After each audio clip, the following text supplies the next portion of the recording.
For Pacifica Radio, I'm Christina Onnested. President Joe Biden assailed MAGA Republicans and the extreme right during Labor Day remarks to union members Monday in Milwaukee and Pittsburgh. The president singled out those who have taken Donald Trump's Make America Great Again campaign cry to dangerous or hateful lengths. They're extreme, and democracy is really at stake. You can't be a democracy when you support violence, when you don't like the outcome of election. You can't call yourself a democracy when you don't, in fact, count the votes that people legitimately cast. He also paid tribute to organized labor, saying the middle class built America, but unions built the middle class, then touted his track record since becoming president nearly 2 years ago. Nearly 10 million new jobs, more jobs than ever been created at this point in any presidency in history. Wages are up. Unemployment remains near a 50-year low. And the big reason for all this is the American Rescue Plan that I signed into law shortly after taking office. Meanwhile, actions commemorating Labor Day took place across the country Monday. Mary Sherman has this roundup. Across the country, workers marched on Labor Day. Shut it down. We gon' do it. Shut it down. Labor Day became an official federal holiday in 1894, nearly 2 years after the first Labor Day march was held in New York City. And once again, workers from several industries joined together in the Big Apple to mark the holiday. The billionaires pretty much took over. They took over, really. That's Vice President of the Amazon Labor Union, Derek Palmer, who, along with other workers in Staten Island, voted to become the company's first union. They're doing whatever they can to get a profit, exploiting workers, and they really just don't care. We don't have any help or anything. They're just here for themselves. Meanwhile, the president of the 8th largest union, the American Federation of Teachers, spoke about the biggest challenge facing her members, burnout.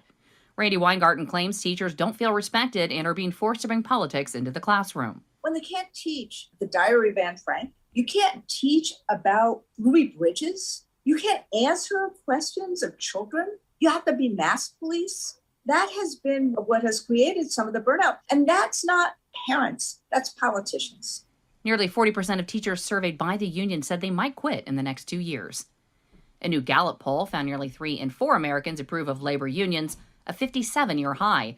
I'm Mary Sherman for Pacifica Network and Public News Service. In the United Kingdom, the country has a new prime minister. Liz Truss was sworn in today. Truss, an ultra-conservative, has pledged tax cuts in the country, which is facing an economic crisis. 65 people are dead in China from a 6.8 magnitude earthquake in the southwest Sichuan province. State media say the powerful quake set off landslides and shook buildings, injuring hundreds and leaving others missing. The tremor shook buildings in the provincial capital of Chengdu, whose 21 million residents are currently under a COVID-19 lockdown. In the U.S., a federal judge has halted the federal review of documents taken from Donald Trump's Mar-a-Lago estate last month, where FBI agents seized roughly 11,000 documents and 1,800 other items from the estate as part of a criminal investigation into the retention of national defense information there, as well as into efforts to obstruct the probe. About 100 of the documents contained classified markings. U.S. District Judge Eileen Cannon, a Trump appointee, also granted Trump's lawyer's request to appoint a special master to review the documents the FBI seized. Trump's lawyers say it was necessary to ensure an independent review of records taken so any personal information or documents could be filtered out and returned to Trump. A heat wave in California has broken records in large swaths of the state, from Northern California and the San Francisco Bay Area to Southern California. Triple-digit heat is expected today, and the warming trend is likely to carry through most of the week. State officials are urging people to conserve power to prevent rolling blackouts. Canadian authorities have identified 2 men wanted for one of the worst mass killings in the nation's history. 10 people are dead, 18 injured in a spate of stabbings in Saskatchewan. 2 men were identified as suspects. One has since been found dead, and the manhunt for the other has expanded across 3 regions in the country: Saskatchewan, Alberta, and Manitoba. Ollie Barrett has more. Police in Canada say 31-year-old Damien Sanderson, one of the suspects wanted in connection with a series of stabbings in the province of Saskatchewan, has been found dead, and that the wounds do not seem to be self-inflicted. Police say they're still hunting for his brother, 30-year-old Miles Sanderson, who may have sustained injuries.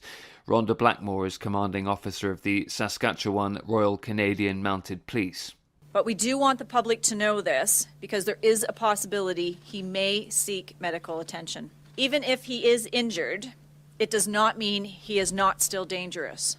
Miles has a lengthy criminal record involving both persons and property crimes. Miles is facing 3 counts of first-degree murder and is wanted. We consider him armed and dangerous. Do not approach him. If you know of his whereabouts, immediately call 911. Ollie Barrett reporting. In Ukraine, Europe's largest nuclear power plant, the Zaporizhzhia power plant, was turned off as shelling in the area. Temporary power was used to keep it from a meltdown, and in Kherson, a referendum to join Russia is on hold as Ukraine attempts a counteroffensive to reclaim the city. I'm Christina Onestad reporting for Pacifica Radio.